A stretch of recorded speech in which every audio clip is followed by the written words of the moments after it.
Magandang umaga, magandang tanghali, magandang hapon sa bawat isa ho. Welcome to Pinnacle Village. Tayo ho ay hihinto pansamantal po sa ating serye para bigyan ho ng mga diin ang mga ilang importante hong mensahe na pakanan ho namin bilang mga pastor ng Pinnacle Village ay magandang madiinan din po at mapag-usapan. Katatapos lang ho nakaraang Agosto ho ng Summer Olympics. Ito ho yung 2024 sa Paris. At isa ho sa mga napag-uusapan siyempre ho yung pagkapanalo ho ng Pilipinas.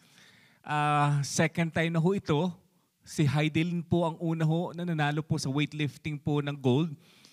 At itong taong ho ito, nanalo po si Carlos Yulo ho ng 2 gold for the first time sa gymnastics. Hindi ho natin inaasahan yun, kaya siguro po ang daming tao ho ang talagang sobrang masaya at talagang nagkaroon ho ng malaking selebrasyon po dahil hindi maasahan po sa isang Pilipino ho na manalo sa gymnastics. Nung pinanood ko ho yun, nakita ko at least yung mga siguro the top 3, at least sa ranking po ng pinakamadaming medalya po sa buong mundo. Ang una po ay ang Amerika, may 4 na pong gold medals ho sila. Kumbaga ang total ho 126 medals. Hindi ko na ho babanggit kung ilan po yung bronze at ilan po yung silver. But ang pangalaw siyempre ho sa pinaka top 3 ay ang China. Umaabot po na 91 ang kailang total medals. At pangatlo na ho ang Japan. Ito ho, importante ho lang sigurong pag-usapan sapagkat na naging titulo ho ng aking mensahe ngayong araw nito is A Life of Excellence. We're talking about the Paris Olympics that just ended last August, the year 2024. Dahil gusto ho nating bigyan ng diin at kunin ng leksyon po sa napaka-importante ho na siguro yung kaunawaan po na kung ano po yung excelente ho sa buhay. Alam ko nag-inspirasyon po ang maraming atleta, hindi lang po si Kaloy, Carlos Yulo, maging si EJ Obiena, kundi ako nagkakamali sa kanyang pangalan. Hindi nga lang ho siya nakakuha ng gold. But maliwanag po na ang bawat isa ho sa atin, meron ganong klaseng paghangad na gumaling at manalo sa iba-ibang aspeto ho ng ating buhay. At ang Biblia ho ay nagtuturo ho na ang bawat isa po sa atin bilang manampalataya po ay dinesign ho ng Diyos for excellence. Hindi ho maganda sa ating palagay na minsan tawagin ka lang average as a person o sa sports. Gusto natin siyempre excelente sa lahat ng ating ginagawa, lalo kung pang sports pong pinag-usapan. Naalala ko tuloy na nagsisimula pa ho ang taekwondo. Nagkaroon po sa iba-ibang churches po ng Pinnacle Village. Ito ho yung ating MTM Taekwondo. At isa sa mga lagi pong hindi ko makakalimutan na sinasabi po ni Pastor Edwin, dapat champion ka, hindi lang in the games, but champion in life. Ulitin ko ho, you're not only a champion in the game, but you should also be a champion in life. At bilang manampalataya, itong sinasabi ho ng Biblia sa Ecclesiastes 9 verse 10. Every time you find work to do, yun yung sinabi ho pangalawa ho na bahagi po ng verse 10. Do it the best that you can. Si Paul naman po sa Colossians 3:23, ano hong sabi niya sa Amplified Bible? Whatever you do, whatever your task may be, pakinggan niyo ho, o binabasa ho natin, work from the soul, and that is to put in your very best effort as something done for the Lord and not for men. Sa 2 Korinto po 8:7, 2 Corinthians 8 verse 7. Again, St. Paul said something very important for us to just meditate when he said, but as you excel in everything. Saan-saan po yun, isa-isa ho niya. In faith, in speech, in knowledge, in all eagerness, and in the love from us that is in you, make sure that you also excel. Excel in this act of kindness too. So sobrang liwanag po sa mga nabasa ho nating mga talata. It's very clear that God wants His people to excel and do their best. Hindi lang ho sa mga ginagawa nating pang-araw-araw, kundi sa ating pag-uugali ho, importante ho yun. Kaya nga tayo, Pinnacle Village, naalala niyo Matthew 23 verse 37? Ito ho yung the pinnacle pursuit. Nung sinabi ni Jesus po, you shall love the Lord your God with all your heart, with all your soul, and with all your mind. So obviously, there's no way that a person, a believer can love God with all of his heart without seeking to do his best or her best to the glory of God. Nung hinahanap ko po ang definition po ng salitang excellence po sa American Heritage Dictionary, itong kanya pong definition. It is the state, a quality or condition of excelling, tapos andun ho yung pangalawang word, superiority. Ang isa namang nabasa ko, the word excel is defined as to do or be better than, to surpass, to show superiority, and to surpass others. So makita mo ho ang definition po ng mga diksyonaryo, magaling ka pero kailangan mong higitan, lampasan yung kakayanan po o na-achieve ho ng isang tao. So makita ho natin dito, ibang-iba ho siya sa definition po ng Panginoong Diyos po kung ano po ang excelente. Sa sports, importante po. Doon ho, base sa ating definition, na kailangan mong magaling ka kasi meron kang competition. Kinakailangan mong higitan yung galing. Kaya every time ho na meron pong Summer Olympics, o kaya meron pong SEA Games sa Pilipinas po, anumang klase ho ng mga palaro na maglalabas ho ng galing ng mga tao, talagang may matatalo at merong mananalo. At doon ho kasama siyempre minsan, pag hindi na pag-ingatan ng puso ng mga inhuna, siyempre panalo sa buhay sa magitan po ng sports. Nagkakaroon ho ng ego at pride. So the world's definition of excellence is different from the biblical definition of the pursuit of excellence. It is so different. Sa Biblia ho, when you talk about the pursuit of excellence or being the best that we can be, siyempre ito ho yung kung anong talentong binigay ng Panginoong sa'yo o kaloob na binigay ng Panginoong sa'yo, you are giving your best without any competition from other people ho, but to give your best to the glory of God. So ulitin ko ho, sa Diyos, when you talk about excellence, it is done without the spirit of competition or seeking to excel simply to be better than others. Ang excellenting tao ho is doing common things, everyday things, but in very uncommon ways, regardless of whether people are watching. Nabasa natin kanina, but ulitin ko po, ang Colossians 3 verses 23 and 24. Ang Diyos po ang nakakakita ho ng puso at motibasyon ho ng lahat ng ating ginagawa. Kaya uli, sabi ni St. Paul sa Colossus 3, 23, 24, in all the work you are doing, work the best that you can. Work as if what? Work as if you were doing it not just for yourself, but for the Lord and not for people. Remember that you will receive your reward from the Lord, which He promised to His people. You are serving the Lord Christ. So maliwanag po, ano man hong ating ginagawa, sa bahay man ho ito bilang isang ina, o bilang ibang nasa bahay ho at siya hong nag-aalaga ng kanyang mga anak, o nagtatrabaho ka sa labas, o ka po ay nasa politika ho, o meron kang sariling business, ano man ho yung ating ginagawa ho, God cares how we do our work. Because if you're working for Jesus Christ and you want to please Him, and you're giving your best for Him because He is the God who rewards, it matters how we do our job.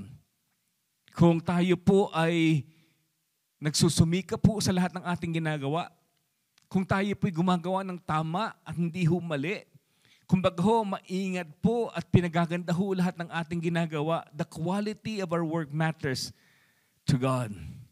So wala hong malaki, wala hong maliit pong trabaho sa Panginoong Diyos po. Andun ba yung motivasyon po ng gawa ho ng isang bagay dahil you want to please the God, the audience of one. At doon ho siguro nagkakaroon ng maraming pagtatanong, bakit ang mananampalataya minsan pag kinukumpara ho sa isang hindi mananampalataya? Sa mga taong nanonood, bakit madalang ang sinasabi nila, kaya tayo tuwang-tuwa ho tayo pag may isang atletang nanalo po, ang naging champion po o nakakuha ng gold dahil sa mananampalataya. Sa basketball man yun, okay? Sa running man ho yun o saan man ho yun, pag tayo nakakakilala ho ng isang mananampalataya, ang laking tuwa ho natin eh. Kasi maraming magagaling na hindi ho mananampalataya. Si Elton Chubland, a great Christian author, itong sabi, to make a life small. Yung pwede na yun. Okay? Basta matapos ko lang, magawa ko lang. Nawala ho yung desire hong pagbutihin, galingan po kasi ang Diyos ang aking binibigyan ng importansya sa lahat ng aking ginagawa. To make a life small when it could be could be great, ulitin ko na lang po, to make a life small when it could be great is sin and heresy. Siguro ho, ang tanong ho sa atin ngayon, bakit ho marami po sa atin siguro mga mananampalataya, tanongin natin ang sarili. Sa lahat ba ng ating ginagawa, sa eskwelahan man o sa trabaho, o sa ating mga pamilya, ano man ho yun, tayo po ba ay nagiging excelente po at pinag-uhusay ho natin? O tayo po isang average person lang sa lahat ng ating ginagawa ho? Kaya gusto kong daanan po what it requires to live a life of excellence. Unahin ko na po yung unang-unang gusto kong diinan. At napakahalaga ho nito sa bawat isa po sa atin. Yung word na love, L-O-V-E. Because there's no excellent life without an excellent love. Because having love should be the number one motive while we do things for God. Makita ho natin yun. Si Paul, paulit-ulit niyang sinasabi. Basahin ko na lang muna pong 1 Corinthians 16 verse 14. Sabi ho ni St. Paul, let everything you do, hindi lang yung mahal mo yung ginagawa mo. Bakit mo ginagawa yan? Ginagawa sa Panginoon, para sa Panginoong Diyos kasi mahal mong Panginoong Diyos. So kaya sabi ni St. Paul, let everything you do be done in what? Be done in love. Motivated and inspired by God's love for us. Sa 1 Corinthians 13 verse 3, sabi rin po ni St. Paul, I may even give away all that I have and give up my body to be burned. Okay, naging martyr ka. Nasasakripisyo ka. But ang sabi ho ni St. Paul, but if I don't have love, yun na naman po yun eh. None of these things will help me.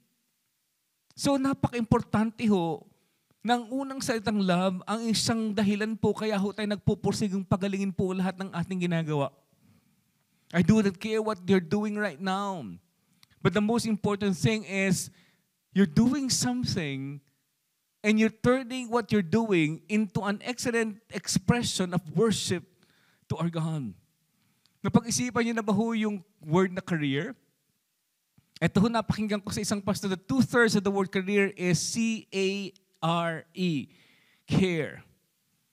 And the question many times when we do things, how much love are you putting into it?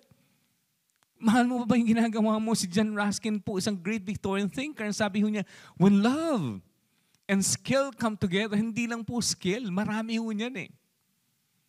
Pagsamahin mo daw po yung, mahal mo yung ginagawa mo, as isang mananampalataya, mahal niya ang Diyos, kaya yung ginagawa at pinagbubuti yun. So when love and skill come together, expect a masterpiece. Ang sana ho'y na maging panalangin po ng bawat isa po sa atin.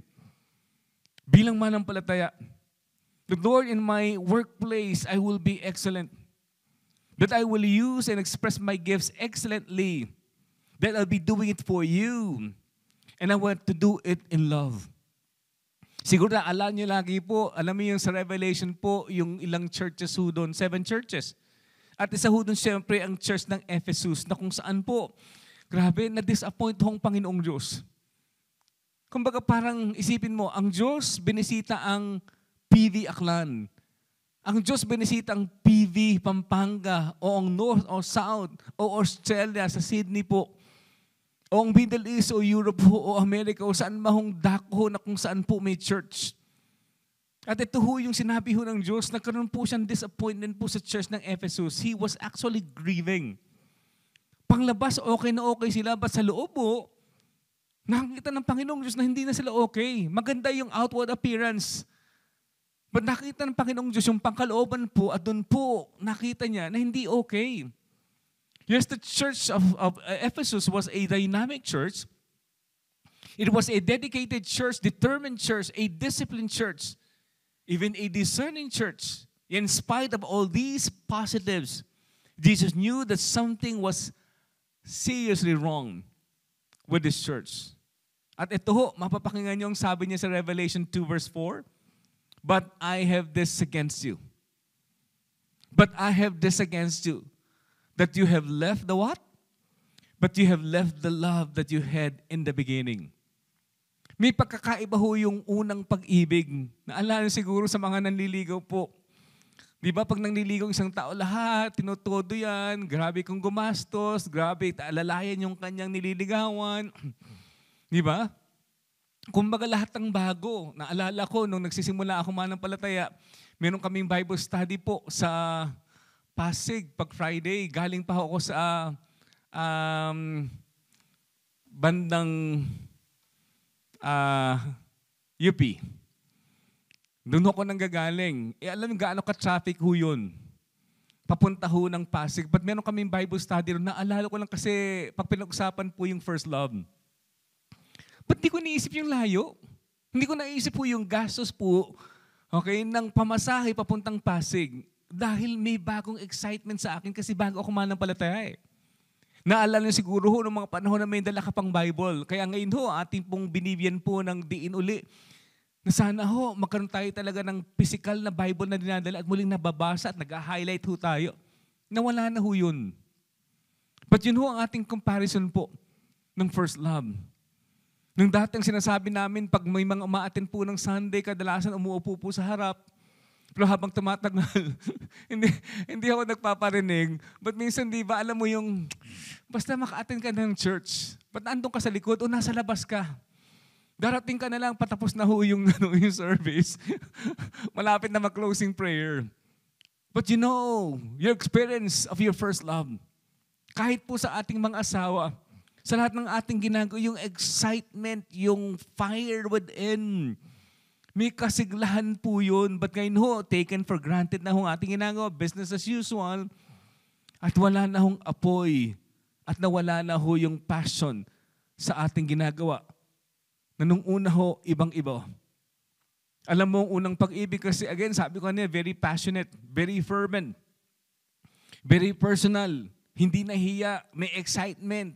Sabi nga nila, openly displayed yung iyong pagsamba, okay? Expression ng passion from within. Hindi ka nahiya magtaas ng kamay. Hindi ka nahiya talagang express habang umaawit kayo na kung anong nararamdamang sinasabi ng Diyos sa'yo. Wala kang pakialam sa mga nanonood sa paligid mo. Yun ho yung una. But after some time, the first love has gone. Kasi isang tao kung gustong mag-excellente, hindi pa pwedeng mawala ho yun. Kaya yun ang sinasabi ho ng Diyos sa church ng Ephesus. Naalala ko tuloy kasi napag-usapan natin Olympics. Alam ko na si Carlos Yulo ho nagiging, medyo ang usapin patungkol sa kanya, hindi na ho ganun kaganda lahat eh. Dahil po sa kanyang problema sa kanyang pamilya. Particularly sa kanyang nanay ho.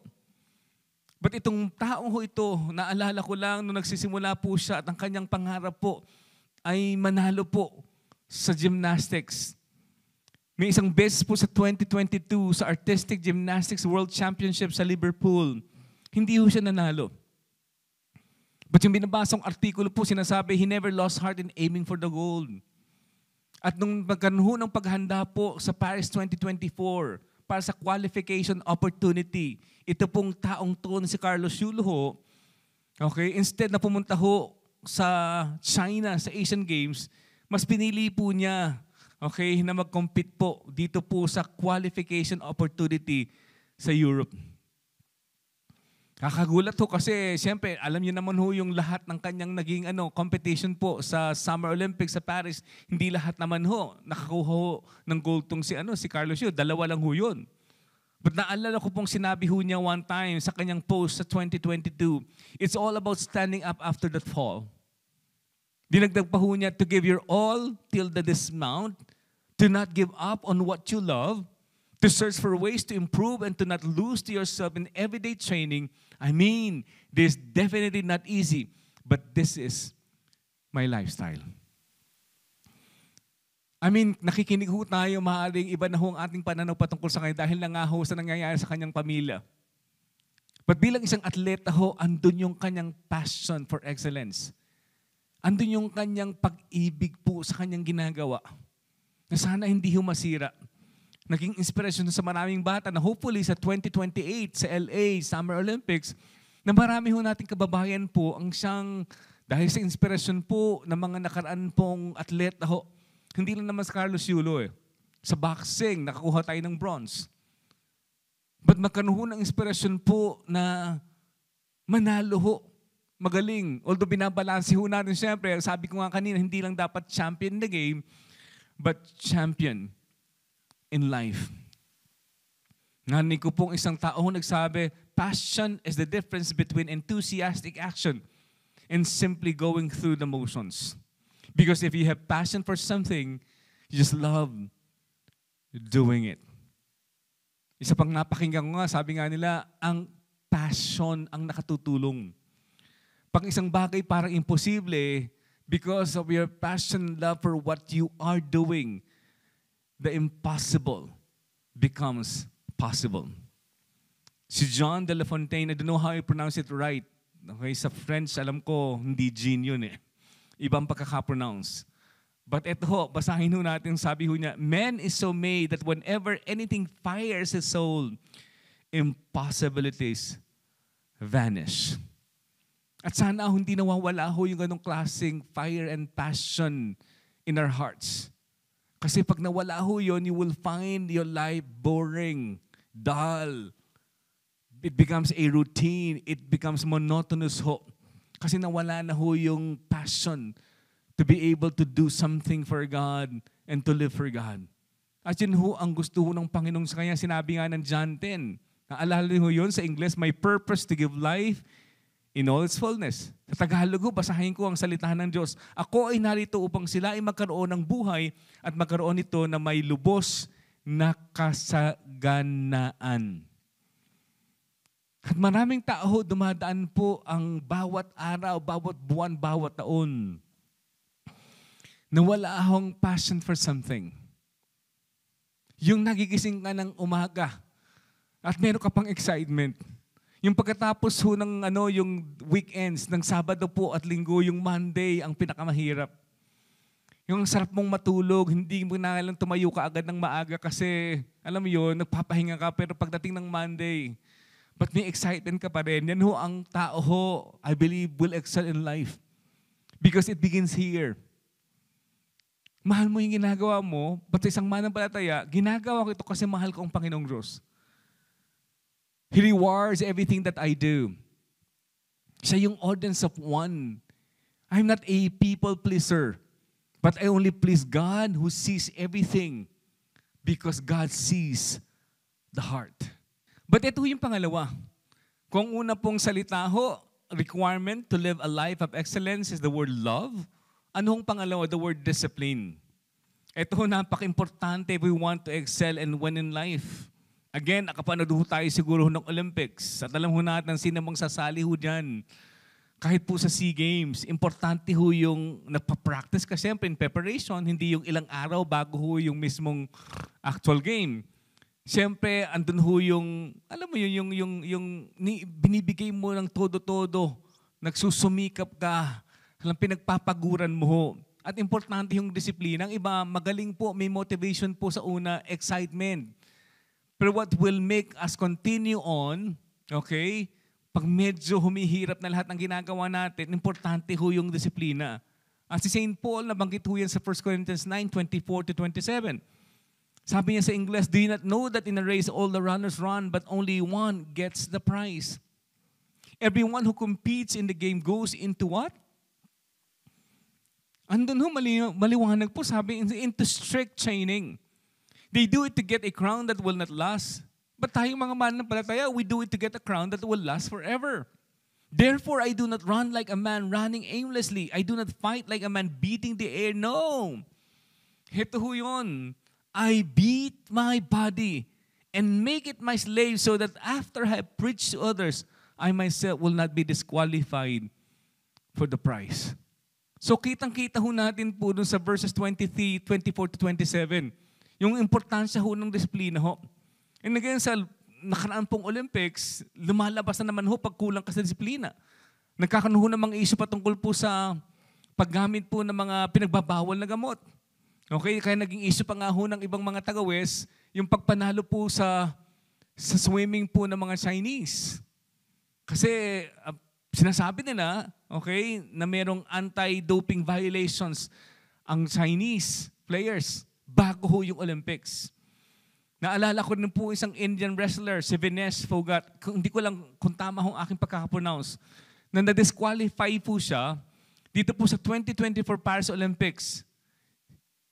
ang kanyang disqualification po ay dahil po she was found overweight by 100 grams during the weigh-in in the morning. So talagang talagang grabe yung stake tong mga patakaran po sa mga yun po na sumasali po sa Olympics o sa isang competition at sa Corinto po, sa Greek Games, alam mo nila yan kung gaano ka-strict po ang mga judges.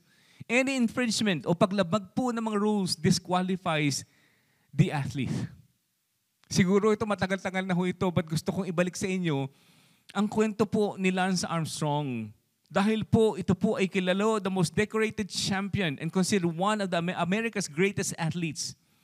Nang one time ho, he confessed to cheating for at least a decade, admitting that he owed all 7 of his Tour de France titles and the millions of dollars in endorsements that followed to his use of illicit performance-enhancing drugs. After denying for so many years that he had taken banned drugs and received oxygen-boosting blood transfusions and attacking his teammates and competitors who attempted to expose him, Armstrong came clean one time. Naging guest po siya kay Oprah Winfrey in an exclusive interview, admitting to using banned substances for years. Itong sabi niya, let me quote him, I view the situation as one big lie that I repeated a lot of times. Whew. I know the truth. The truth isn't what was out there. The truth isn't what I said. I'm a flawed character as well as I well know. All the fault and all the blame here falls on me. So importante ho ang disiplina ho sa pagpanalo ho o a life of excellence, to be able to live a life of excellence. Hindi ho yung tipong biglang ka na lang nananalo na wala kang disiplina na paghanda po o training sa paglalaro ho, na bigla ka na lang sinuwerte. Eh minsan, di ba ho, gano'n naman ho, minsan may mga taong gano'n eh. Yung basta sinuwerte kaya ako nanalo. Hindi, alam ng tao kasi may disiplina siya sa lahat ng kanyang ginagawa. At hindi lang ho ito siguro sa sports, sa iba-ibang aspeto ho ng ating buhay. Yung disiplina sa finances. Yung to delay immediate gratifications, to say no. Hindi yan kailangan. Hindi yan needs. Okay, wants yan. Huwag nating gastusan yan. Kadalasan kitang-kita ho natin yan. Kaya minsan nagkakabiruan ho sa mag-asawang, isa ho, magaling mag-budget, yung isa ho, budget buster. But for us to succeed, at least win in life, in our financial life, dapat may kasama hong disiplina ho doon. Kahit po sa relationship, kahit sa marriage. Importante ho yun eh. Na ating pinagbubuti hong ating pong buhay, pamilya ho, at kasama ho ang disiplina ho doon. Nang sino man po sa atin lang, ng mister, ng misis po, at ng bawat isa husan, maging sa kalusugan po. Hindi ka biglang healthy ka na lang, okay, na wala kang training o exercise o tamang pagtulog ho. Kaya napag-uusapan na ho ngayon, hindi lang naman yan yung kinakain mo, hindi lang naman yan yung exercise na binibigay mo, at least 3 times a week.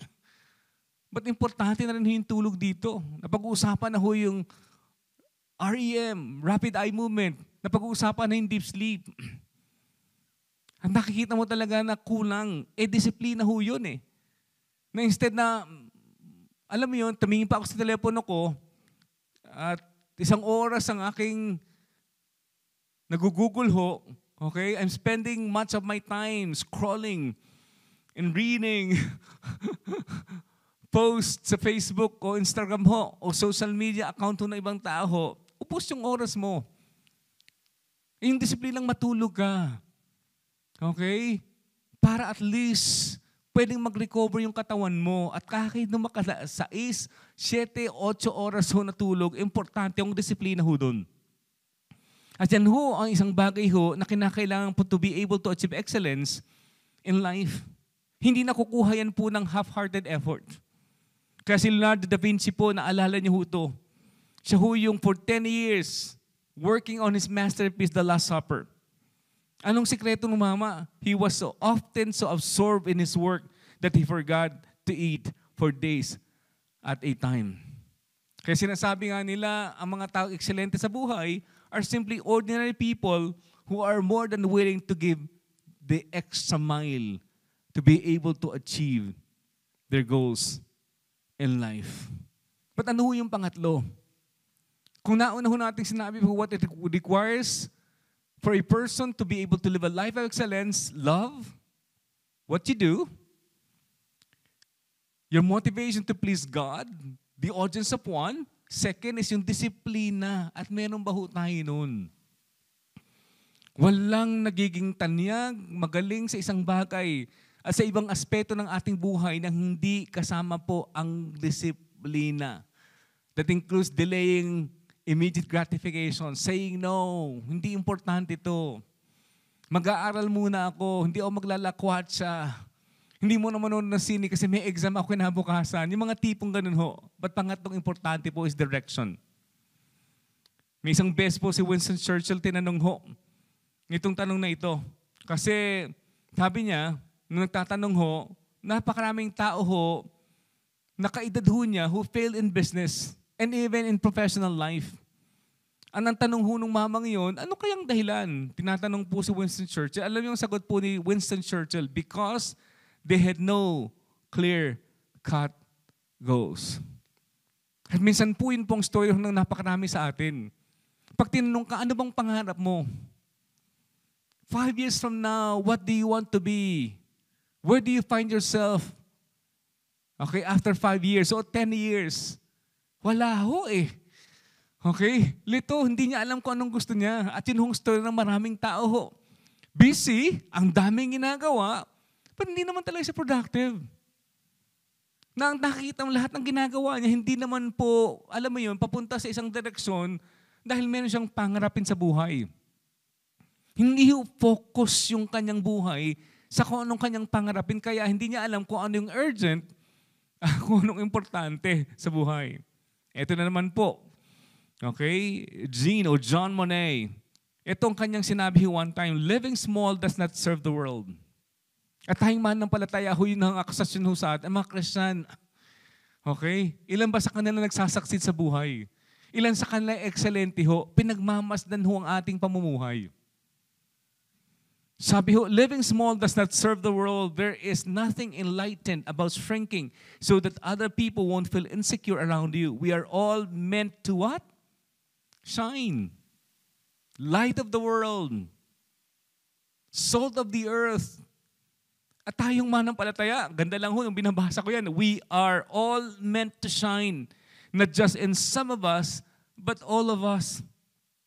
And as we let our own light shine, we unconsciously give other people permission to do the same. Na-inspire eh. As we are liberated from our own fear, our presence automatically liberates others. So yun ho ang problema siguro.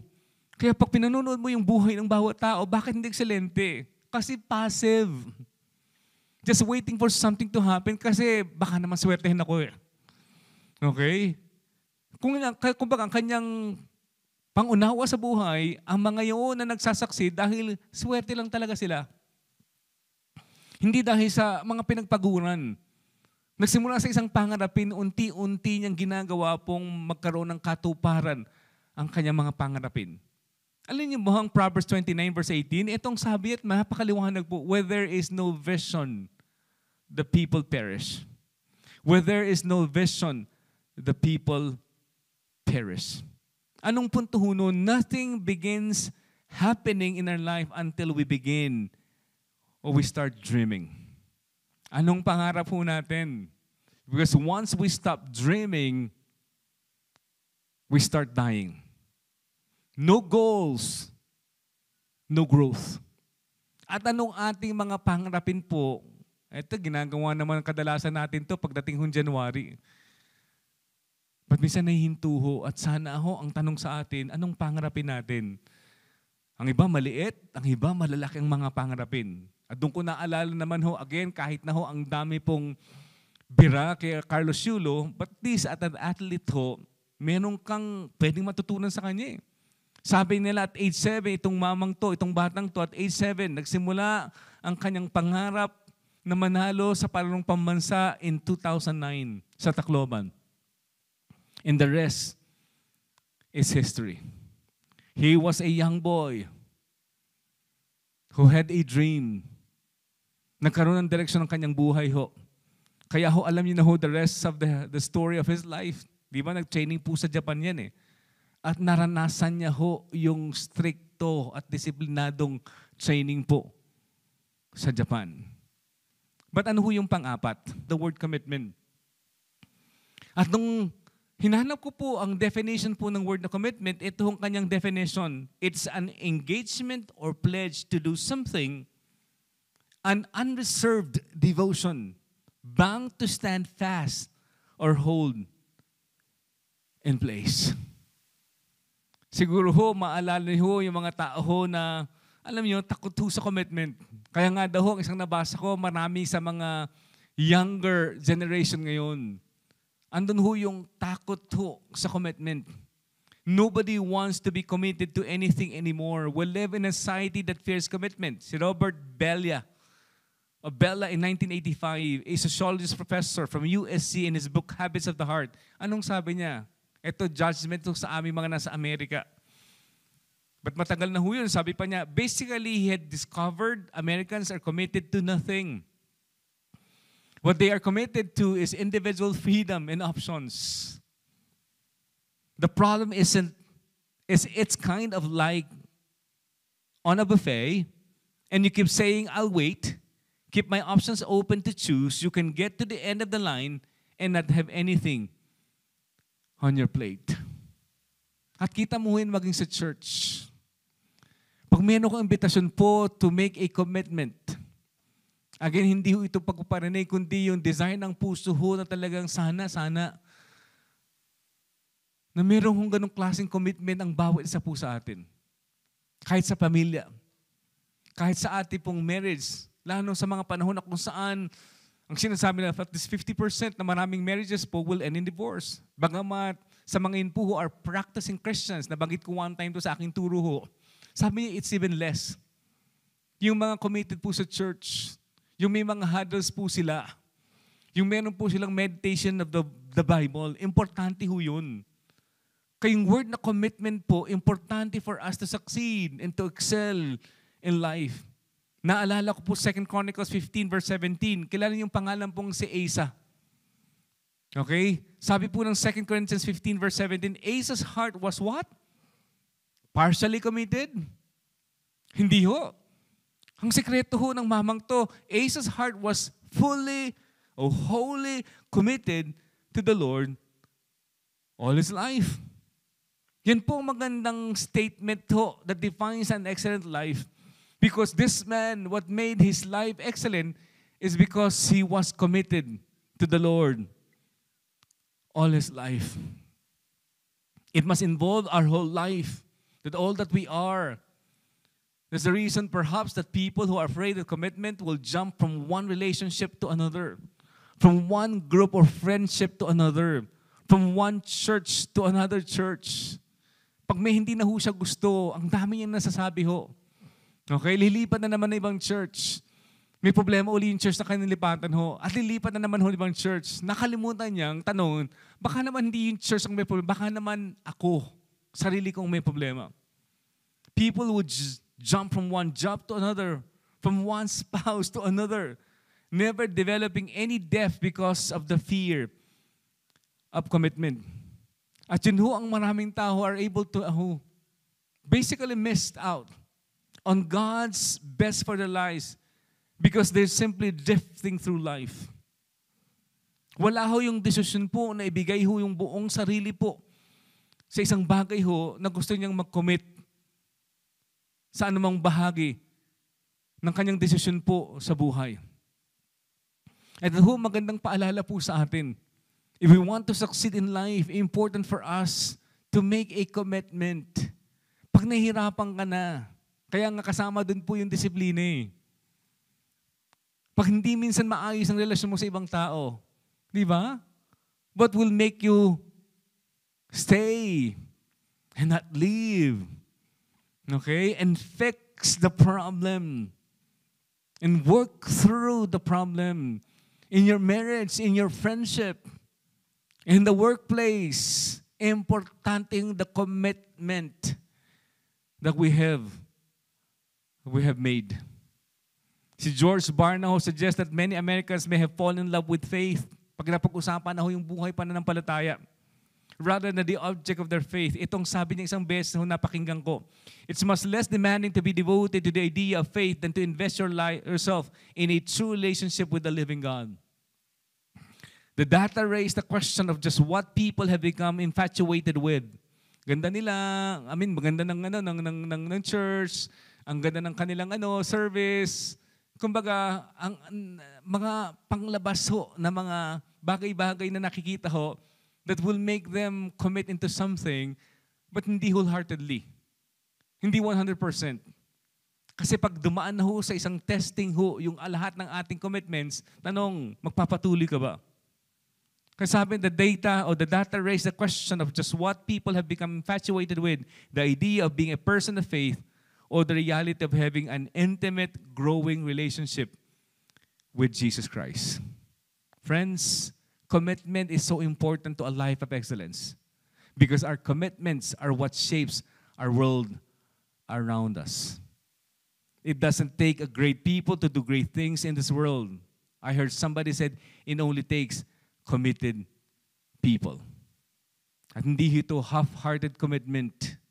It is a full, total commitment to the things that really count in life. Friends, the people that changed the world were not the most educated, not the most wealthy, not the most talented, but they were the people with the deepest convictions for good or for bad. People who are committed to something that matters in life. Hanggang sa araw pong ito, hindi ko alam kung ano yung bagay na gusto nating ayusin. But as believers and followers of Jesus Christ, there should be a desire to live a life of excellence. At saan bagay yun pinakikita ng Diyos sa atin? Sa trabaho ba natin? Sa ating bang career? Sa ating bang pag-aaral kung ikaw po ay estudyante? Sa ating bang marriage? Sa ating bang church commitment po, are we excelling even our commitment to God inside the church? Because sometimes people are so committed outside the church in their careers. Excellent in business. Excellent in their careers. Nakapagpundar na ako dahil sa aking trabaho. Nakapagbiyahe na akong saan-saan dahil sa aking kinikita. Nakabili na ako ng bahay. Hindi masama yun. But ang tanong kumusta tayo spiritually? Are we becoming the best version of what God wants us to be spiritually? Sana andun yung desisyon na Lord, pagbubutihin ko hindi lang po yung mga panlabas na aking ginagawa sa buhay, sa trabaho, sa aking pamilya, but maging sa aking buhay pananampalataya at pagseserbisyo sa Panginoong Diyos. Importante yung ilapit natin sa Panginoong Diyos to. At ang nakaraang Paris Olympics muli naglabas ng kaunawaan na we all desire a life of excellence. But hindi lang sa sports o sa ibang bagay na panglabas. Champion in the game, but also champion in life. Sana hindi lang tayo champion in our family life, but champion in our church life. Sana hindi lang tayo champion in our business life, but champion in our church life. Lapit tayo sa Panginoong Diyos. At muli nating iwalay pong ating mga sarili at ating mga buhay. And say, Lord, this is my utmost worship to you. It's not only what I do inside the church when I sing songs and listen when I read the scriptures. Sana makita yun sa pang-araw-araw na pamumuhay na mayroon ako. Consistently, hindi lang sa labas at maging sa loob po ng church. Sana yun tayo. I'll be asking us to just sing this song as a response song. And again, allow our hearts to be examined by God. Lord, andun pa ba ako? Have I left my first love? But today, God is probably talking to us. Balikan mo yung una mong pag-ibig. Balikan mo yung desire mo na ang Diyos lang is the audience of one na gustong pagsilbihan. At lahat ng ginagawa mo, pinagbubuti mo dahil sa ating Panginoong Diyos. Sige lang ho, awitin ho natin po ang awiting to.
Pwede ba kayong imbitahan po na tumungo ng ating mga ulo ho? Muli po tayong pumikit ng ating mga mata and let's just come before God. Let's respond to the message. Let's pray. Sige ho, manalangin po tayo. Panginoon, nagpapasalamat muli sa paalala na hindi lang, Panginoon, aming Ama, sa isang bahagi ng buhay kami ay maayos, pinagbubuti ho namin, kundi, Panginoon, sa lahat ng aspeto ng aming buhay ay pinagbubuti ho namin. Lumalapit pa sa iyo at humihingi ng kapatawaran sa mga panahon, aming Ama, na hindi namin pinagbubuti, Panginoong Diyos, ang aming ginagawa sa trabaho. Hindi namin pinagbubuti ang aming pag-aaral. Hindi namin pinagbubuti, Panginoon, ang aming buhay pamilya bilang mga mag-asawa o mga anak.